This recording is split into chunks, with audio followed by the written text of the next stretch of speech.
I've never done a hard day's work in my life, but if I ever do, I'll be wearing Hip Pocket Workwear. And if you think we haven't sold out on this show, there's your evidence. Hello and welcome all to Burning Questions. It's the 4th edition so far, and we're flying so much that we have sponsors. Don't be worried about the cans on my ears and the fact that I've got a mic. I'm not doing this to pretend. I have to do it this way. Laptop chart. You don't want to hear the story. Anyway, we're getting it done now. Burning Questions. I even had a little bit of a shave for you, Jason Lee. Your first time on Burning Questions. You did confront me at one stage, said I looked a little bit too scruffy, so I've done the job. Are you happy with the way I'm appearing? Yeah, definitely looking sharp today, Jace. Well, I appreciate that, especially with the cans on. It looks very professional. And Andy Gath, we are being sponsored now by Hip Pocket Workwear. This is unbelievable. They're clamouring, they're knocking down the doors, and it may mean you've got something decent to wear at some point, which is, I think, the most important thing for Burning Questions. No, definitely. Always get criticised what I wear, and probably get criticised what I'm wearing today too. So that's the way it is. It's all right. We'll all be wearing the same, I reckon, in the next couple of weeks. We'll get the influx of the gear from Hip Pocket Workwear, and we'll give a little shout out to the team in a little while. Let's get stuck into the Burning Questions and start with the first race in the card. We've got a Taswegian in our midst here called Cool Water Paddy. We'll go to you first, Nikkita Ross, as we welcome you into Burning Questions, the regular. Tassie form used to be fantastic. When they came across from the Apple Isle, I'm thinking about horses like Riley Major, but even before that, Patsbeachstorm, Saab Quality, they'd often just come here and win. Will Cool Water Paddy do that on Saturday night in the opening event? Look, I think he has a good chance, but I'm not willing to say he's just going to come over and win. I think it's really hard to line up that Tassie form, and there's no doubt he's been doing a great job racing against the competition that he has. 24 starts for 14 wins and 6 minor placings. However, it is a little bit tricky to line up that form. So does he just come over and is he immoral? No, I don't think so, but I think he's going to be more than competitive. Jace, looks like you're in the boardroom. I don't know whether you've discussed this question and other questions with the board today and come to some resolutions, or whether you're the chairman rock star, but just tell us, do you reckon Cool Water Paddy's immoral in the first? Just stole me brother's seat for the day, Jace. I hope not. I've got a chance in the race. I think Tassie form does stack up still if they travel over well. And I had a phone call with a fella that was close to the camp, and he said earlier that the horse did travel over quite well and that they were happy with it. So definitely think it's a massive chance, and probably going to be in front, in my opinion. But yeah, definitely not over the line, but I think it's the one to beat. Can you be more declarative, Andy? I remember being over in Tasmania more than a year ago, and they were talking about this horse as being a really good horse then. It's since gone on, run 4th in an Easter Cup. I'm a little bit worried about the start, but I reckon if it leads, it's an absolute dead set, stone cold certainty. You? Well, I was going to steal your line there and say it's a stone cold certainty, because I think it is. I think it'll lead anyway, and I just think it'll be too good for him. You know, it's a quality horse, and I just think it's better than opposition. And you know, we need his horses before, and I'm sure this horse will travel over well. It's got the puppet on. It's got the barrier 1 in race 1 at Melton. That's where you want to draw. It will be winning. I think it'll be winning as well. So a couple of definites and a couple of sitting on the fences, getting pines in our backsides from Nikkita Ross and Jason Lee, the rock star, joining us here on Burning Questions. Second question. I just had Jack Law on the radio, and he told me there's an 80% chance that Aussie Battler will cross Santa Casa Beach in what looks an intriguing start to the quaddie. We'll start with you this time, rock star. Will Santa Casa Beach lead? If he leads, will Crime Rider get in behind the leader? And if that's the case, who wins the race? Or are you leaning towards Jack Laugher, the giggler, and thinking that Aussie Battler might get across at the start? I think Aussie Battler won't cross, in my opinion, just drawn right beside him. He's very quick. Beach, gonna be the one to beat, in my opinion. He sat in the breeze, beat quality opposition last start. And the other fella, obviously, it's just going to come down to if they do too much work early, he's obviously going to be the one there ready to pounce, but he's then got to hold their back, Crime Rider. So I'm going to stick with Herbie on this occasion. I think he'll get him out, and I reckon he'll get the cash. So the Rockstar's going with a love bug. Andy, what do you reckon's going to happen? I was actually shocked. Sometimes people say things on radio to me, and I get a little bit flabbergasted, but I was shocked that Jack was so confident that he'd lead with Aussie Battler. What do you think's going to happen in the race, and who's going to win? Yeah, obviously Aussie Battler's got terrific gate speed, but when you're drawn alongside him, it's a lot harder to cross. Either way, I think Santa Casa Beach will win. I just think it's going too well. Whether they can get up the sprint lane and win, and yeah, either way, I just think it's the one to beat. It's just in terrific form, and Herbie gets them at the gate really good, so it's probably 50-50 whether it's going to lead or not, but I don't think it'll matter in the end. At the end of the day, Skeet, last time Aussie Battler led over the short trip at Melton, they went 151.9, and the horse right behind the leader won anyway in Boy from Bondi. So maybe that scenario is not the worst situation for Santa Casa Beach, but what do you think is going to happen, and who do you have on top?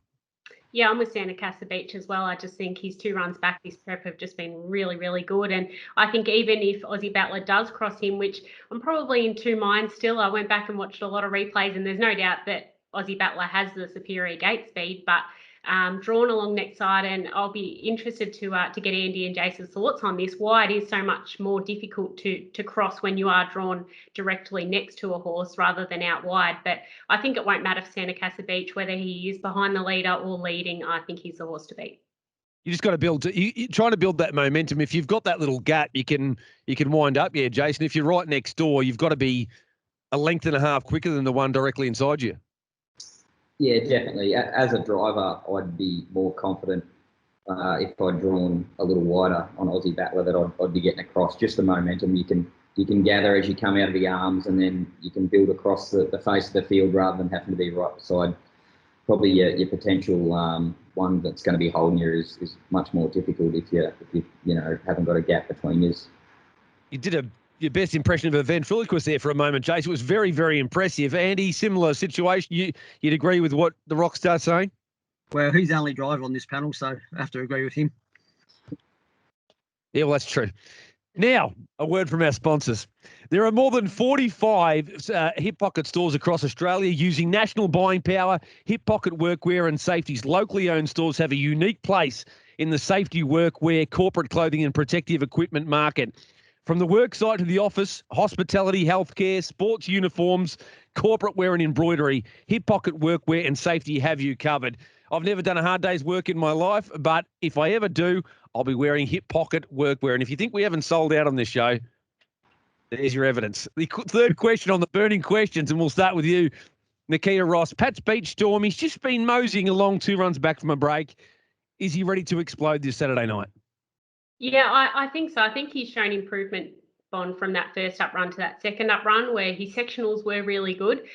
Initially, you thought maybe he still wasn't quite the Patsbeachstorm that we saw win the New South Wales Derby and that explosive Patsbeachstorm. But David Moran we spoke to afterwards, and he was quite happy with the horse. And I think he's just building and building. And obviously, with Queensland the main goal, he's working towards that. So I think we can see improvement again.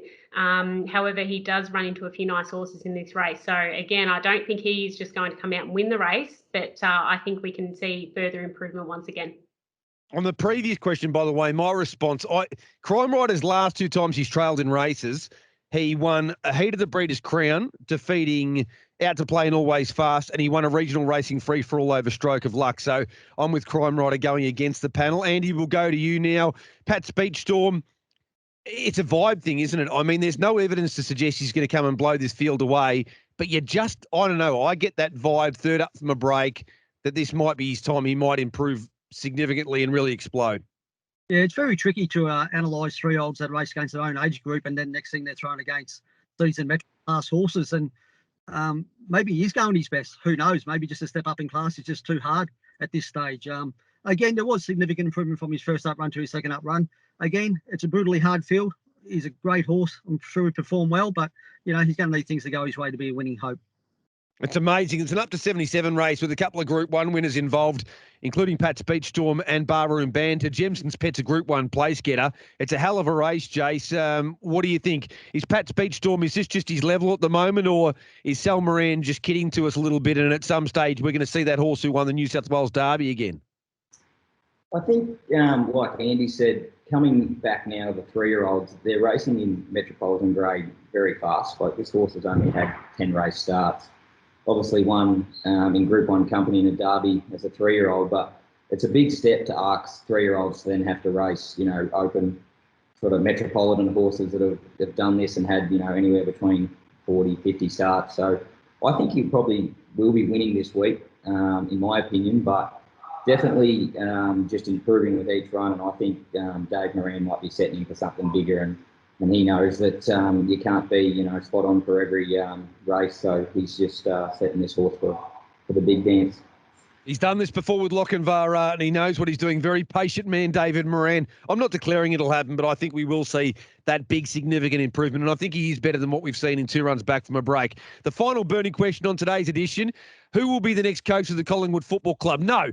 Who will win? Will it be class or draws that will win the 2 feature races? Now, Jace, you're heavily involved here with Code Bailey, who's drawn very awkwardly in the Italian Cup, and Kiying Lavana first up from a break from a second row draw in the Coocaracha.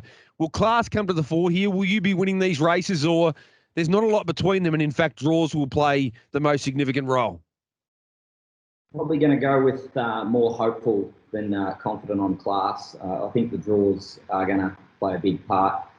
Both of my drives in these 2 races probably aren't, at their absolute best yet. They're both very well and happy with them, but I'd say that they've got some improvement. The 8 with Code Bailey's a difficult one. A couple of years ago, listened to a thing on Mark Purdon where he said, when they draw inside the second row, quite often they'd just drive them for luck and hope to get the gaps. And I sort of since then have tried to play by that when I do draw that position, but more often than not, I end up having a short price favourite or one that's, a really good chance and hasn't got much in front of it to follow. So probably going to have to get off. Originally was looking at the race thinking I may stay there and drive for luck, but the more I've looked at it, I now think I'll have to get off the fence and, whether we have to make a move or come with a run.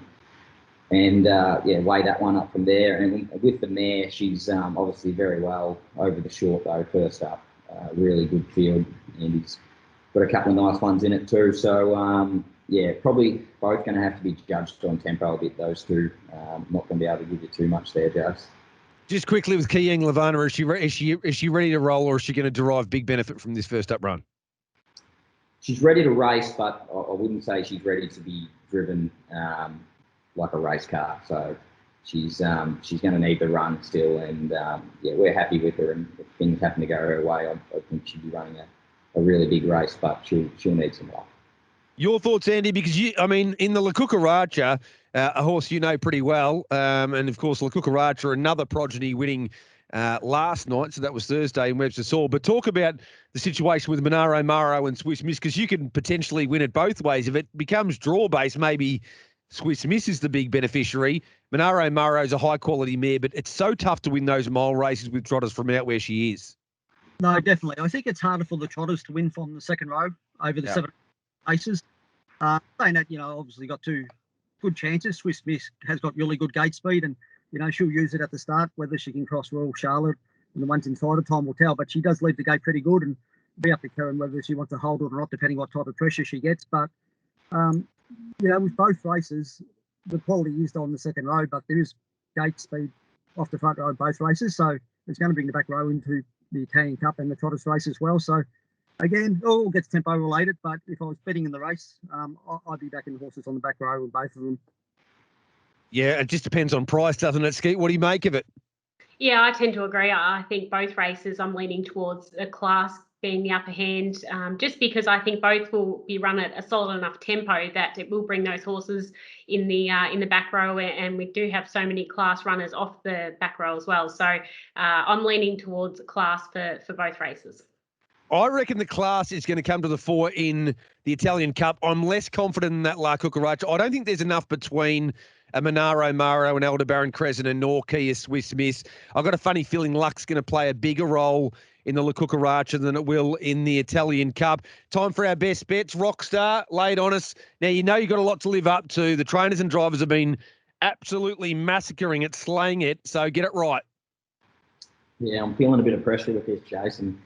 I was struggling to find one, to be honest. I'm going to go with, I think Lamander is the best of the night if I had to pick a horse. I've seen him pretty close at the trials, and I think he's a really nice horse, and if he does everything right, he should be winning. But just one that I thought that I don't know whether it'll be this week, but I do think he's a really nice horse and going to win plenty of races, and probably a place chance is Pat Malone. He's got plenty of ability, and Matty Hawson has done a great job with him. I've obviously get to see the horse up close and personal, and I think he's got a good future if he can get all his manners and whatnot in order, and he might be a place chance this week. I'll tell you what, during isolation and lockdown, we all feel like we're on me Pat Malone a fair bit, Andy. You're in your Pat Malone in the car right now. What's your best or best value for the night? Well, I'm going against Jason. I'm going for Captain Belisario in the same race. He's tipped Lamardia. So I just think from the pole draw, I don't think he can miss top 3. So that's who I'm going with. He's a pretty nice horse, Captain Belisario. Again, spoke to Jack Law, and he said it's got a little bit more gate speed than you might think, so might be able to hold up early, maybe hand up to Lamandier, and then we see the 2 big guns go to war. How much fun is that? Skeet, what's your best? I'm waiting till the very last race. Race number 10, number 4, Dot the Eye, went into both of our black books on Monday after that run, and it's been going around and racing really well, but just having not much luck at all. So fingers crossed from barrier 4 it can find the front, and I'm with Dot the Eye this week. My best in the program. We should get Sooty Hunt on Twitter to do a face mash-up of you and I, Skeet. Dot the Eye's my best again. I don't know why we keep doing this, but we agree. We agreed with Sundance Courage last week. That worked out super. But Dot the Eye, absolutely flying. Don't know where it ends up, but if it crosses over early, I can't see it losing. And there's one at 50-1 in the Italian Cup. I'm praying for Jodie Quinlan to get across with Ideal Some Magic. I reckon if she gets across with Ideal Some Magic, hands up to Bonsell Benjamin. Jace is sort of in 2 minds, sticking to the pegs, getting off, not knowing what he wants to do with Code Bailey. I've got a funny feeling that that Ideal Some Magic can run a race at about 50-1, maybe more the place than the win. Well done, Rockstar. You can go back to your board meeting now. Thanks, Jace. Thanks, Pete. Good on you, Andy. I don't know. I don't think you drive that car. I think you just hop in the car and then go back inside. But if you're driving somewhere, stay safe. Not a problem. See Bonus, see Skeet, see Jace. Job, Skeet, and well done with Dot the Eye. We'll be right this time, I promise you. Thanks, Bon. Let's hope so. Thanks for joining us on the Burning Questions again. We've got one sponsor. If you want to get involved, I'm not giving out my personal number, but you can get me at jbonnington@hrv.org.au. Thanks for joining us for another edition of the Burning Questions.